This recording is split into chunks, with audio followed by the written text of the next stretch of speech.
کہنے لگا رو لو جتنا رونا جے، ایک مہینہ پورا ہے تلوار زہر اچ پئی رہی ہے تاں میں سر اچ ماری ہے، اے نہیں بچدا۔ تو اس کے الفاظ کی شدت دیکھیں اور مولا علی کی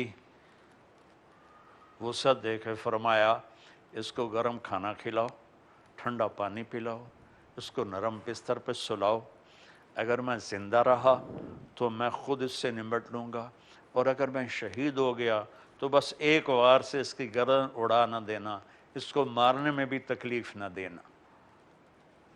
یہ تو حضرت حسین کا واقعہ تو مشہور ہے۔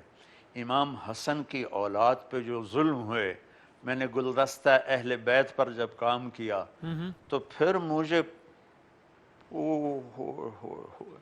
کس نے؟ بنو عباس چچا کے بیٹوں نے حضرت حسن کے 18 پوتے پڑپوتے نواسوں کو ابو جعفر منصور نے پکڑا اور ایک کمرے میں بند کیا اور اسے ایئر ٹائٹ کیا، سارے دم گھٹ کے اس میں شہید ہو گئے۔ اللہ اکبر۔ یہ جنت کے شہزادے ہیں۔ آپ فرماتے تھے حسن حسین میری دنیا کی بہار ہیں، حسن حسین جنت کے نوجوانوں کے سردار ہیں، میری بیٹی فاطمہ جنت کی عورتوں کی سردار ہے۔ آپ نے حضرت علی کا ہاتھ پکڑ کے یوں کرتے کرتے کرتے کرتے یہاں لگا لیا، پھر کہا علی اترضا ان یکون منزلوں کا مقابل منزلی فی الجنہ، علی تو خوش ہے جنت میں تیرا گھر میرے گھر کے سامنے ہوگا۔ تو آپ رونے لگے کہ یا رسول اللہ سب کچھ میرا سب کچھ مل گیا، تو مولانا صاحب اب ذرا ہم اس کو اگر کہاں تک سنو گے؟ جی ہاں، ایک داستان آپ نے، میں اس کو ذرا کنکلوڈ کرتے ہوئے، چونکہ آپ نے بھی جو بات کی، میں نے کہیں پڑھا کہ ایک جگہ پر امام حسین نے یہ بھی کہا کہ اگر میرے، جس کا مفہوم یہ ہے کہ اگر میرے نانا کا دین میرے اس دنیا سے چلے جانے سے بچ جاتا ہے تو اے تلواروں آؤ اور مجھ پہ ٹوٹ پڑو۔ تو آخر میں سمجھائے گا کہ اگر کربلا نہ ہوتی، سر آپ نے بھی کہا اسلام زندہ ہوتا ہے ہر کربلا کے بعد، قتل حسین اصل میں مرگ یزید تھا، اگر نہ ہوتی کربلا مرگ یزید تو کیا ہوتا؟ ہاں یہ ضروری تھی، ہاں یہ ضروری، باغ کو پانی چاہیے کہ نہیں چاہیے؟ ضروری ہے، بالکل پانی چاہیے نا۔ ہاں تو جتنا پانی اعلیٰ ہوتا ہے اتنا باغ سرسبز ہوتا ہے۔ صحیح ہے، تو آل رسول سے اعلیٰ خون تو کائنات میں کسی کا نہیں تھا۔ بے شک، اس خون کا بہنا امت کے باغیچے کی آبیاری تھی۔ وہ دنیا میں تو دیکھو نا، فتح کا نام کامیابی نہیں ہوتا اور شکست کا نام ناکامی نہیں ہوتا۔ یزید فتح پائی، کامیاب نہیں ہوا، حسینی قافلے نے شکست کھائی، ناکام نہیں ہوا۔ قیامت تک امت ان پہ روتی رہے گی، آنسو بہاتی رہے گی، اور یزید پر لعنت بھیجتی رہے گی اور اس کے حواریوں پر لعنت بھیجتی رہے گی۔ جی مولانا طارق جمیل صاحب، بہت نوازش، بہت شکریہ، آپ نے قیمتی وقت نکالا، اور آخر میں بس دعا بھی فرمائیے گا، بہت سارے لوگ کہتے بھی رہتے ہیں وقتاً فوقتاً آپ تک پیغام پہنچانے کا، آپ تک سلام پہنچانے کا، اتنے لوگ کہتے ہیں کہ ممکن ہی نہیں ہے عملاً کہ میں نام لے سکوں سب کے، لیکن بس یہ دعا بھی آپ پلیز فرمائیے گا کہ اللہ تعالیٰ پوری دنیا کو اس وبا سے اور ان حالات سے بس جلد از جلد نجات عطا فرمائے انشاءاللہ۔ السلام علیکم۔ جزاک اللہ، بہت شکریہ، بہت شکریہ۔